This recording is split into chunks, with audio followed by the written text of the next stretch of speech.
Hello dear students, मैं राहुल राज और मैं आप लोग का स्वागत करता हूं अपने इस वीडियो में। इस वीडियो के माध्यम से हम लोग class 9th NCERT political science का डिस्कशन कर रहे हैं। इसमें हम लोग फीचर्स ऑफ डेमोक्रेसी का डिस्कशन कर रहे थे, जिसमें केस देख रहे थे। जैसे फीचर्स था फ्री एंड फेयर इलेक्शन, तो इसमें हम लोग चाइना और मैक्सिको का केस देख रहे थे। उसी केस को कंटिन्यू करेंगे। तो हम लोग एक और feature one person one vote one value, one person one vote one value, इसका भी डिस्कशन करेंगे। तो धीरे करते करते ये चैप्टर को हम लोग क्या करेंगे, आगे कंटिन्यू करेंगे। तो इससे पहले वाले वीडियो में अगर आपने नहीं देखा था, प्लेलिस्ट में जाकर देखे। इससे पहले वाला वीडियो यहाँ से ये बाकी था फिलहाल इस पहले वाला फीचर्स का, ये मैं पहले डिस्कशन करता हूँ, तब मैं इसके बारे में एक केस स्टडी यहाँ दिखाऊंगा कि one person one vote one value, ये थर्ड कैरेक्टर का डिस्कशन होगा। ठीक है, तो फिलहाल सेकेंड कैरेक्टर का, सेकेंड फीचर का कुछ चीज़ बाकी था, उसको देखते हैं। तो चलिए हम लोग इसको जूम करते हैं और समझने की कोशिश करते हैं। हम लोग मैक्सिको का एग्जाम्पल देख रहे थे और चाइना का एग्जाम्पल देख रहे थे। चाइना में एक ही पार्टी था, कम्युनिस्ट पार्टी ऑफ चाइना, उसी से सबको मेंबरशिप लेना था। और मैक्सिको में पार्टी तो अनेक थे, PRI party and other opposition party, but opposition कभी जीतते नहीं थे। तो देन आफ्टर, इसके बाद हम लोग डिस्कशन कर रहे हैं, should we consider the election described above as examples of people electing their rulers. यानी कहने का मतलब जो आपको कहानी पढ़ाया गया इससे पहले मैक्सिको और चाइना को, क्या एक्चुअली पीपल इलेक्ट कर रहे थे? तो अपीयर तो हो रहा था, दिख तो रहा था पीपल इलेक्टिंग कर रहा है, but this is not the actual election. तो regarding this examples we get the sense that we can not, यानी इस एग्जाम्पल से हम लोग बोल सकते हैं कि नहीं, बोल ही नहीं सकते हैं वास्तव में है कि नहीं है। तो लिखा हुआ है यहाँ से, देखिए इंपॉर्टेंट चीज़ है, ये इंपॉर्टेंट पॉइंट है। चलिए थोड़ा और मैं जूम, देखिए there are many problems here, मतलब चाइना और मैक्सिको में बहुत सारे प्रॉब्लम्स थे। In China the elections do not offer the people have any serious choice, यानी कहने का मतलब चाइना में चॉइस नहीं था। In China elections there is no choice for people to choose another party than national communist party of China. तो उसी के कंटिन्यू करते हुए अगला नोट्स ये बना सकते हैं, ये लाइन लिख सकते हैं आप, लिखिए इन China the election do not offer citizens of China have serious option for candidate और पार्टी। ना कैंडिडेट के लिए और ना ही पार्टी के लिए किसी चाइना के पीपल को क्या था, ऑप्शन था। ठीक है, इसका मतलब रूलिंग पार्टी को ही हमेशा चुनेगा। तो लिखो, देखो आगे क्या है, they have to choose the ruling party and the candidates approve by it, मतलब it only, they only choose. लिख सकते हैं, लिखिए अगला remark, Chinese citizens have to choose ruling party candidates always. Can we call this a choice? आपसे पूछ रहा है, क्या आप इसे चॉइस कर सकते हैं? नहीं। कहने का मतलब ऐसा समझिए कि किसी मॉल में आप गए, हजारों को हजारों उसमें शर्ट पैंट रखा हुआ है, बट सभी शर्ट और सभी पैंट एक ही कैटेगरी का, एक ही कलर का, एक ही ब्रांड का, एक ही साइज का अवेलेबल है, और उसमें से आपको कोई लेना है, क्या आपके पास ऑप्शन है? वो कहने के लिए हजारों शर्ट है बट सब एक ही है। तो आई कैन से डैट, या we can say that, there is no choice in China for peoples. तो ये था चाइना का बैकग्राउंड। अब देखिए आगे चल के, in the Mexican example, Mexico में भी देखे थे, PRI party, PRI party always win the election due to some dirty tricks. ठीक है, द लिखा हुआ है Mexican examples, people seemed means दिखना, लगना, to really have a choice but in practice they had no choice. मतलब Mexico party में तो ऑप्शन था, पीआरआई के पास साथ साथ बहुत सारे अदर अपोजिशन भी थे, लेकिन actual no choice, because PRI party ही हमेशा जीता, अदर को मौका ही नहीं मिला अपोजिशन को जीतने का। तो इन सिमिलर चाइना, तो लिख सकते हैं इसमें क्या कि, लिख लीजिए, ये पॉइंट तो अच्छा लिखा हुआ है, लिखिए, in Mexico people have other party to choice but in practice they have not any choice. There was, देखिए आगे, there was no way to the ruling party could be defeated even if the people they are against it, यानी कहने का मतलब defeated means होता है हारना, यानी वहाँ रूलिंग पार्टी कभी नहीं हार सकता है, पीपल उसके अगेंस्ट हो तो भी। These are no fair elections, मतलब ये दोनों examples, China elections and the Mexican elections are not fair elections. तो finally we can write examples of China elections and Mexican election are not the free and fair election। तो we can से date आगे देखिए, we can दस add a second feature, ये second feature पढ़ रहे थे हम लोग जो कंटिन्यू किए हैं पुराने वीडियो से, to our understanding of democracy, यानी हम लोग को डेमोक्रेसी समझने के लिए दूसरा फीचर है क्या, holding election of any kind is not sufficient. अब देखिए मैं बार बार ये चीज़ आपको बोलता हूँ कि केवल इलेक्शन होना ही सफिशिएंट नहीं है, holding election of any kind is not sufficient to deciding the country's democracy और नॉट डेमोक्रेसी। क्लियर है, यानी सेकंड फीचर ये बता रहा है केवल इलेक्शन इनफ नहीं है, इलेक्शन में ऑप्शन होना चाहिए, रूलिंग पार्टी हारे अपोजिशन जीते, अपोजिशन जीते रूलिंग हारे, ऐसा होना चाहिए, तभी समझ आएगा कि रियल डेमोक्रेसी है।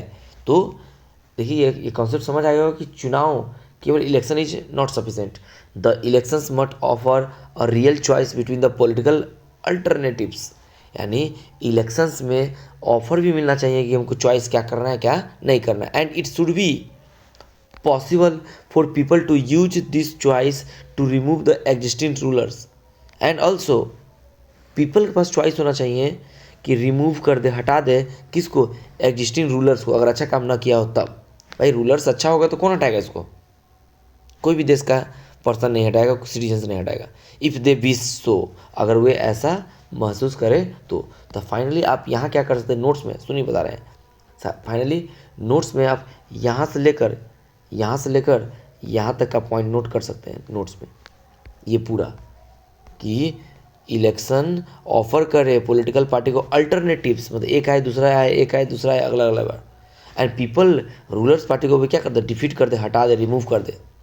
तो I can add in our notes what a democracy must have based on a free and fair election, free and fair elections where those currently in power have a fair means क्या होता है, डर, fair chance of losing, मतलब जो currently power में है, जो ruling party है, उसके पास भी डर हो, भय हो कि हम अपना सीट लॉस कर सकते हैं। तो आई होप आप थर्ड सेकेंड कैरेक्टर क्लियर कर लिए होंगे। अब आते हैं हम लोग थर्ड कैरेक्टर पे। देखिए थर्ड कैरेक्टर क्या है, चलिए देखिए थर्ड कैरेक्टर क्या है, वन पर्सन एक आदमी, वन वोट एक वोट दे सकता है, एक वैल्यू, उसके वोट का वैल्यू भी क्या होगा एक, जैसे हम लोग का article number 326 in India, article number 326 सुनना चाहिए, इसे बोलते हैं आर्टिकल 326 यूनिवर्सल एडल्ट फ्रेंचाइजी की बात करता है, यानी इंडिया में जिसका भी एज 18+ हो जाएगा वो क्या कर सकता है, वोटर हो सकता है इंडिया में, और यह वोट कर सकता है। इंडिया में कोई भी जेंडर हो, कितना भी पैसा वाला हो, मेल हो चाहे फीमेल हो, चाहे थर्ड जेंडर हो, चाहे डिसेबल पर्सन हो, चाहे गरीब हो चाहे अमीर हो, all can cast their vote according to their desire in any party, in any candidate, if their age is cross 18 और 18+ ओनली। इंडिया एक ऐसा देश है जो आज़ाद होते ही 1947 में इंडिया आज़ाद हुआ था, उस समय ही सबको वोटिंग राइट दे दिया, केवल उस समय का एज था 21 ईयर्स। बाद में इसे 1987 में रिड्यूस करके 18 साल कर दिया गया, ठीक है। लेकिन बहुत सारे ऐसे कंट्री है जहाँ फीमेल को वोटिंग राइट नहीं था, बाद में मिला, बट इंडिया ऐसा नहीं था। जैसे ही इंडिया इंडिपेंडेंस हुआ उसको वोटिंग राइट मिल गया सब कोई को, इसे बोलते यूनिवर्सल एडल्ट फ्रेंचाइजी। पहले था 21 साल, अब हो गया 18 साल। तो देखो यहाँ कोई भी पर्सन हो इंडिया में जो सिटीजन होना चाहिए, केवल भारत का नागरिक होना चाहिए, चाहे मेल हो चाहे फीमेल हो, चाहे गरीब हो चाहे अमीर हो, चाहे डिसेबल पर्सन हो, चाहे पढ़ा लिखा हो या पढ़ा लिखा नहीं हो, कमाता हो नहीं कमाता हो, बेरोजगार हो रोजगार हो, DM हो PM हो CM हो, कोई भी हो, एनी पर्सनस, केवल एज 18 साल होना चाहिए इंडिया का, वो वोट दे सकता है। यानी यहाँ के प्रत्येक आदमी को वोट देने का राइट है जो यहाँ का सिटीजन्स है। लेकिन बहुत सारे कंट्री ऐसा नहीं है, अंग्रेज के समय में भी इंडिया में नहीं था। चलिए आते देखते इस चीज़ को, तो ये लिखा हुआ था, आप थर्ड कैरेक्टर नोट कीजिए। Third character, one person one vote and one value is the features of democracy. चलिए अब पढ़ते हैं, अर्लियर प्रारंभ में we read about how to struggle for democracy was linked to the demand of universal adult franchise. यानी लिखा है कि पहले हम लोग पढ़ चुके कितना स्ट्रगल हुआ था कि यूनिवर्सल एडल्ट फ्रेंचाइजी मिले किसको, सिटीजन्स को वोट देने के लिए। This principle have now came to be accepted almost over the world. यानी सभी कंट्री में लगभग ये प्रिंसिपल लागू है। कौन सा प्रिंसिपल? Universal adult franchise. ठीक है, हाँ एज अलग अलग हो सकता है, yet there are many instances of denial of equal right to vote. लेकिन कभी कभी ऐसा देखने को मिलता है कि कहीं कहीं इक्वल राइट टू वोट क्या है, अभी भी डिनायल किया जाता है, अनदेखा किया जाता है। तो यहाँ से क्या बनाएंगे, लिखेंगे in India universal adult franchise is applied in election, full stop. If any citizens of India have age 18 or 18 plus can cast their vote। चलिए आगे आते हैं, जैसे कुछ एग्जाम्पल्स देखिए यहाँ पे। अनटिल 2015 यानी 2015 तक Saudi Arabia women's did not have the right to vote. मतलब अभी की बात नहीं कर रहे, 2026 की बात नहीं कर रहे हैं, 2015 की बात कर रहे हैं, यानी आज से 11 साल पहले सऊदी अरेबिया में वहाँ के वीमेंस को वहाँ के महिला को वोट देने का राइट नहीं था। तो कहीं कह सकते थे क्योंकि वीमेंस भी तो एक पर्सन है। तो we can say that in Saudi Arabia there is one person one vote one valued concept are not applied, but now it is applied. Clear? 2015 तक सऊदी अरेबिया में वीमेंस को वोट देने का राइट नहीं था। तो लिखिए एग्जाम्पल में, एग्जाम्पल नंबर 1 सेम छाप लीजिए। Until 2015 in Saudi Arabia women's did not have the right to vote, full stop. चलिए अब आते हैं एक और कंट्री को देखते हैं। चलिए देखिए अच्छे से, एक और कंट्री है Estonia. Estonia is a country. Estonia क्या एक तरह का, एस्टोनिया एक तरह का कंट्री है। Estonia has made its citizenship rules in such a way that the peoples belonging to Russian minority, मतलब एस्टोनिया एक कंट्री है। एस्टोनिया क्या है? कंट्री है। तो जो भी इसमें रशियन माइनॉरिटी होगा, मतलब जो रसिया से आके यहाँ बसा होगा और जिसका नंबर क्या होगा, कम होगा, बहुत कम संख्या में होगा। Find it difficult to get the right to vote, मतलब रसियन माइनॉरिटी को एस्टोनिया में वोट देने का या राइट टू वोट का डिफ़िकल्ट होता था सिटीजनशिप लेने में, वोटिंग राइट लेने में। तो ये भी चीज़ें कहीं ना कहीं क्या है, बिकॉज देखो रसिया का आदमी छोड़ के गया होगा एस्टोनिया, वहाँ रह गया होगा, बस गया होगा, लेकिन कहीं ना कहीं तो रसिया से बसा हुआ है, उसे बोलते हैं Russian minority in Estonia and they can difficult to get their vote right. तो लिख लीजिए, in Estonia Russian minority have difficult to get right to voting right to vote, voting right नहीं, right to vote। Example number 2 था। अब चलिए example number 3 को समझते हैं। देखिए एग्जाम्पल नंबर 3, इन फिजी, फिजी भी एक कंट्री है। इन Fiji the erectile system, Fiji में जो इलेक्ट्रल सिस्टम था is such that the vote of N indigenous Fiji. Indigenous Fiji मतलब जो फिजी में जन्म लिया, वहीं का था, वहीं के दादा का दादा दादा का दादा सब फिजी में ही था। Has more value than the other Indian Fijian. यानी कहने का मतलब फिजी इंडिया का नेबर कंट्री नहीं है, बट ज़्यादा पास में नहीं, इधर ही पड़ता है फिजी, यहीं पे। ठीक है, ऑस्ट्रेलिया, इंडोनेशिया, फिजी सब आसपास में पड़ता है। तो बोल रहा है कि इंडियन फिजियन मतलब फिजी एक कंट्री है, फिजी मान लो एक कंट्री है, इसमें जो इंडिजीनियस था, यहाँ का नेटिव था, उसका वोटिंग वैल्यू क्या था, ज़्यादा था। मतलब 1% वैल्यू वाला कॉन्सेप्ट नहीं था। वहाँ का आदमी को हो सकता है 5-10 वैल्यू काउंट हो जाए, और जो इंडियन फिजियन था, जो इंडिया से आकर वहाँ बस गया था, उसका क्या था, वैल्यू कम था। तो ये भी एक एग्जाम्पल लिख लीजिए। लिखिए, in Fiji indigenous Fiji has more value of vote than Indian Fijian. तो आप देख रहे होंगे 3 एग्जाम्पल कि वोटिंग राइट इक्वल नहीं है। तो ये कहीं ना कहीं एक डेमोक्रेसी का फीचर नहीं रहा। देखिए क्या है, democracy is the based on a fundamental principle of political equality. देखो सबको वोटिंग देने का राइट और सबको कैंडिडेट बनने का राइट्स, MP MLA राष्ट्रपति, उपराष्ट्रपति, president, vice president, governor, etc.. इसे बोलते हैं पॉलिटिकल इक्विलिटी। तो ये जो फीचर दिख रहा है पॉलिटिकल इक्विलिटी का, ये एक प्रिंसिपल है, एक फंडामेंटल प्रिंसिपल है। अगर ऐसा पॉलिटिकल इक्विलिटी किसी कंट्री में नहीं है तो पक्का वो कंट्री डेमोक्रेसी नहीं है। जैसे आप देख सकते हैं, एग्जाम्पल कुछ 3 मिला है आपको, फिजी का, एस्टोनिया का, सऊदी अरबिया का। तो आप लिखिए एक लाइन और उसमें सेम छाप लीजिए, democracy is the based on a fundamental principle to political equality. Political equality means every can participate in election and can vote in election. जैसे आपको पता होगा एमपी बनने का, एमपी अगर लोकसभा से बन रहा है, आपका मिनिमम एज होना चाहिए 25 ईयर्स, बस इंडियन होना चाहिए। अगर एमपी आप राज्यसभा से बनना चाहते हैं, राज्यसभा से, तो आपका मिनिमम एज होना चाहिए 30 साल।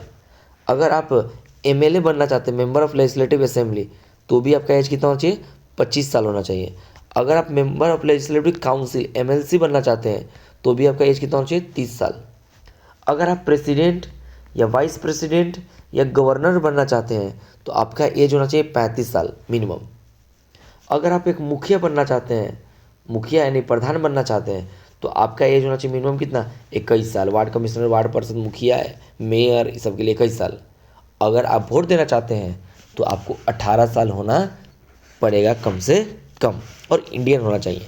तो देखिए, तो अब देखिए लिखा हुआ है, तो that gives the use of third features of democracy.